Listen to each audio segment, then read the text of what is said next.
So on this YouTube channel, I talk about guitar tone and guitar sounds a lot, and it's because I love it. So I thought it might be fun to reach out to you guys and hear your guitar tone. So earlier this week, we sent out an email blast to you guys for some submissions to hear your tone, and we're gonna go through some of those today. So huge shout out to everyone that submitted clips of them playing at gigs or at home for the first Rate Your Tone video. Be sure to show these guys some love in the comments section down below. They had the confidence to submit themselves playing. There's some really great stuff in here we're gonna take a look at today. So with that all out of the way, let's jump in and take a look at our first submission. All right, so the first submission came in from Brady Bills, who did an acoustic rendition of the Beauty and the Beast theme. So I'm actually pretty excited to check this out.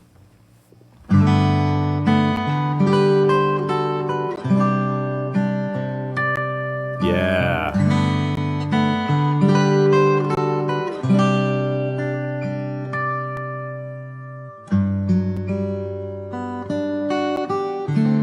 Really well played. His right hand is super consistent. Wow.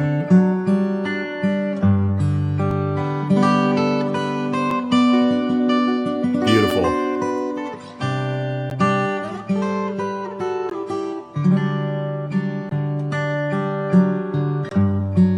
Man.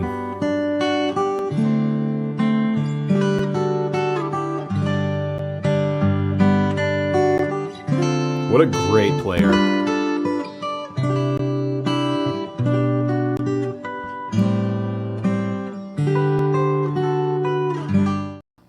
So obviously Brady is an experienced fingerstyle guitarist. First of all, the arrangement's beautiful. It's the exact right thing you want to hear from a solo acoustic arrangement of a song like that. But when it comes to the tone, it's all in his right hand. You can tell that he's very, very experienced with a fingerstyle or classical guitar style and the way he's holding his hand.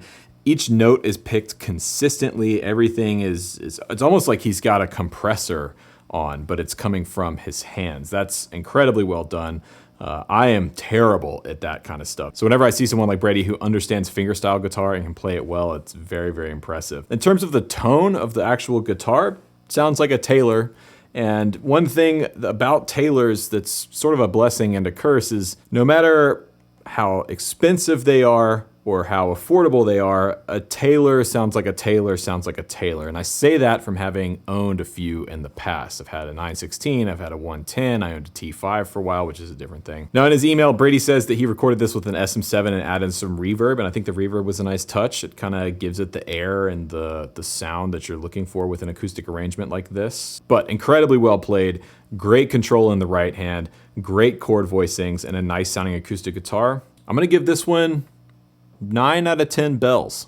This is pretty solid. Really, really good start. All right, so this next submission came in from Daniel Borschel, who put together a full track called Awake. So let's check this out.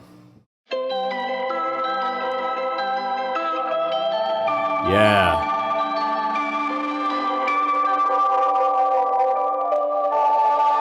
Love that filter sweep too.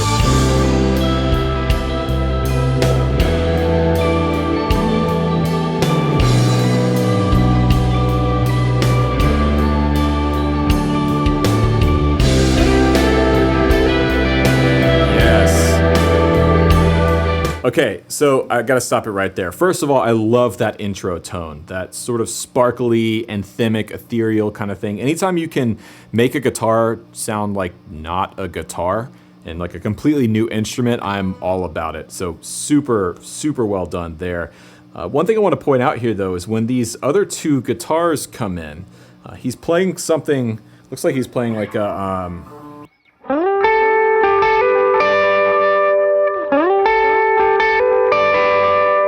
some kind of part like that.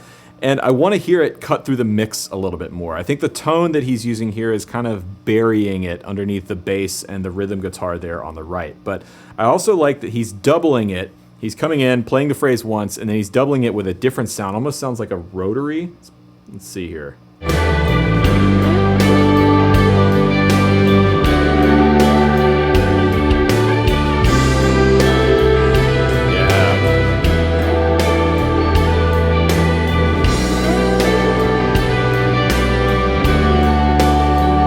Love the changes too. Yeah. That's super nice. Man, this is very, very well done. I love the soundscape that he built here. I love the changes.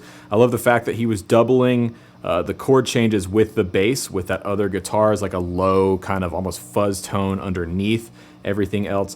I think if you dialed in a sound that had a little bit more cut, a little bit more bite, and maybe the 4 or 5K range for that lead sound, maybe just a little bit of overdrive to help you cut through, because when those parts come in, you want them to step forward and stand out.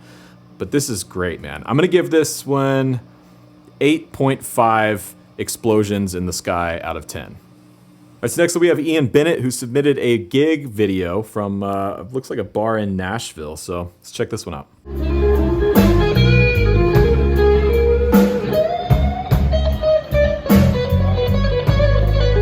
Yeah. This dude's smoking.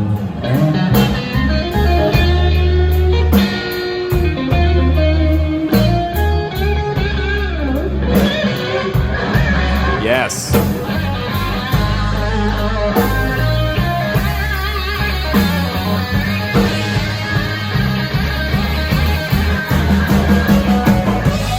Yes.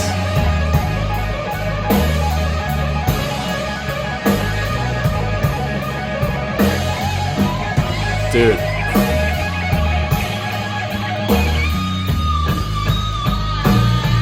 All right, this dude can play. There's no question about that. You can tell he's an experienced Strat player because he did one of my favorite moves on a Strat, which is to start on the neck pickup in the middle of a phrase and then throw it down to the bridge and really dig in and get that Strat to bark and jump out like that. Super great. You can tell he's listened to a lot of Stevie Ray Vaughan, a lot of Philip Sayce, a lot of Gary Moore as well, especially that high-end, super fast wheedly thing. That's some Gary Moore stuff there. There's two notes I would have here though. First of all is back off the delay a little bit. I know it feels great having that delay sort of act as a pad underneath your playing when you're taking one of these big epic solos, right? It's nice to have that delay kind of fill in the space on a big bend. But in a club like this, where you've got brick walls and big open spaces, the delay is actually, I think, kind of hurting you a little bit. Now, in this particular setting where it sounds like a trio, I think it's not that big of a deal. But if you had a keys player or another guitar player on stage, I think having that extra space that the delay is adding would actually work against you. So in a room like this, I'd probably kill the reverb, kill the delay, and let the playing step forward. Overall, this is great. Quintessential Strat tone. This is the exact tone I want to hear in a bar with a blues trio like this. Smoking playing, great bends, great note choices. Maybe leave a little bit more space in your solo at the very beginning. Give yourself somewhere to go towards the end there. But overall, man, I'm going to give this one 9 out of 10 Stevie Ray Vaughan feathery hats. All right, so this submission came in from Sam Walker, and it looks like we're gonna get a little bit of a jazz arrangement here. So let's check this out.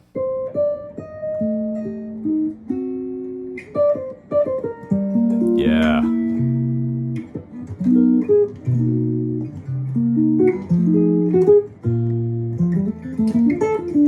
Woo!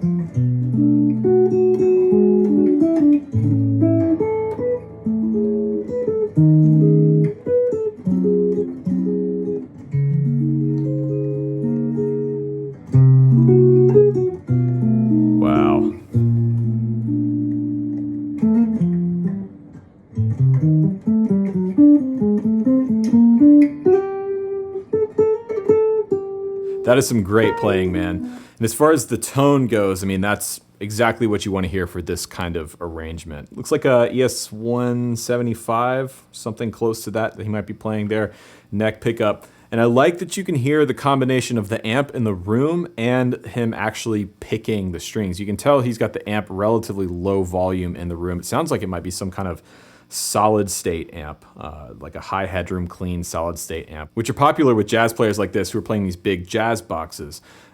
What would be cool though is if I were producing this, it would be cool to actually kind of have a little bit more of a sense of the amp in the room. So maybe setting your amp up and then some kind of microphone like a large diaphragm condenser or something backed away from the amp quite a bit, and it's picking up more of the room sound. Combining that with the string picking noise that you're getting from the jazz box, the top of that guitar, that arch top is really, really nice. I think a good reference for this would be like the Julian Lage record, Arc Light.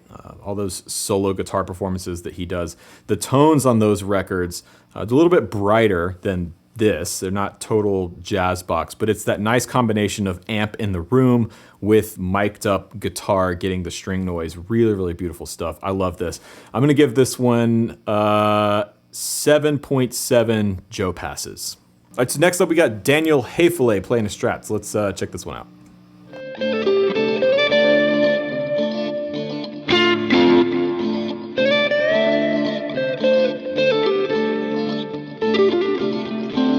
One of my favorite solos of all time.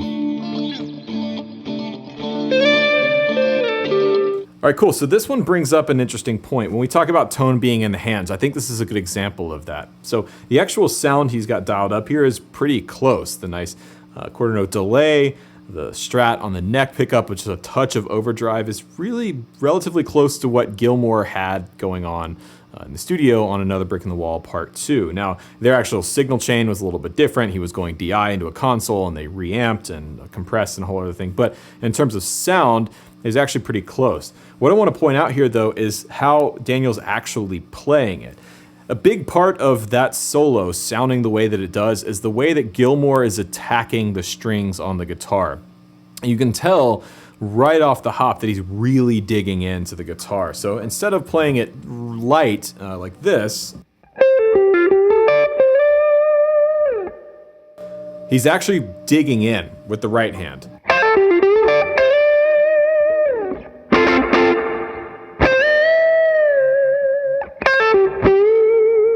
Especially on that line right there, there you can really tell he's digging in. And because they're compressing his guitar in the studio, it gives it this nice sort of squished sound to it. So that's what I would tell you, Daniel, is practice the right hand. Dig in a little bit more to try and get closer to that sound. Also, when you're transcribing, learning to pick out the difference between a slide and a bend. And this is a great solo to do that because Gilmour is using a combination of slides and big bends to get this solo down. So I would encourage you to try and listen when you're transcribing a solo like this and try and figure out where to slide versus where to bend. But this is great, man. I was reading the email too. He's playing some hand wound pickups here that he hand wound himself. Sounds really good into an HX Stomp. Overall, I think the tone is really solid. I'm gonna give this one 7 out of 10 Pompeii gongs. All right, so next up we got Billy Lindsay with his trio playing at a bar. Looks like they're gonna cover Midnight Special here, so let's check this out.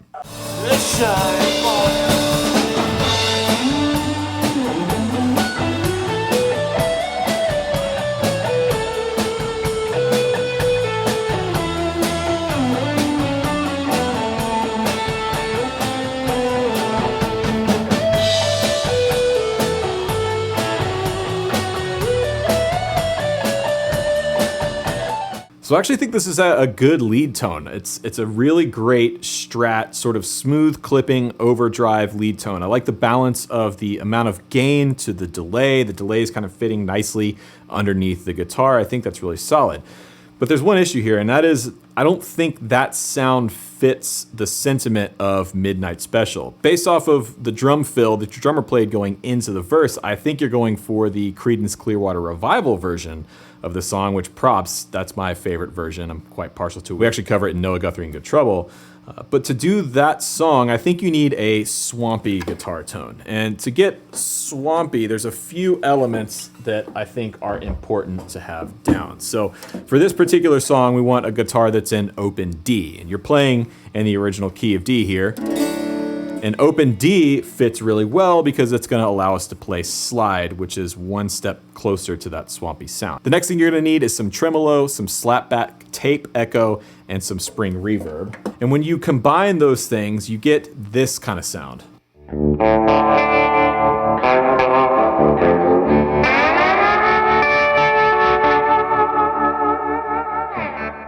Now immediately I think that's much closer to the Midnight Special kind of sound. And because we're in open D, it's easy to cover this sort of minor pentatonic sound right here around the 3rd fret.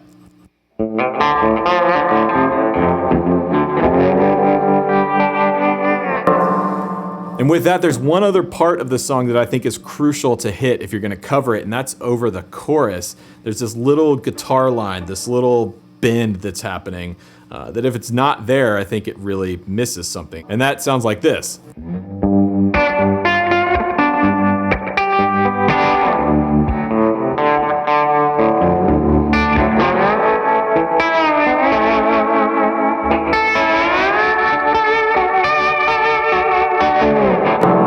That little bend, that is so important to the sound of this song. But overall, good tone. I think it's a great Strat tone.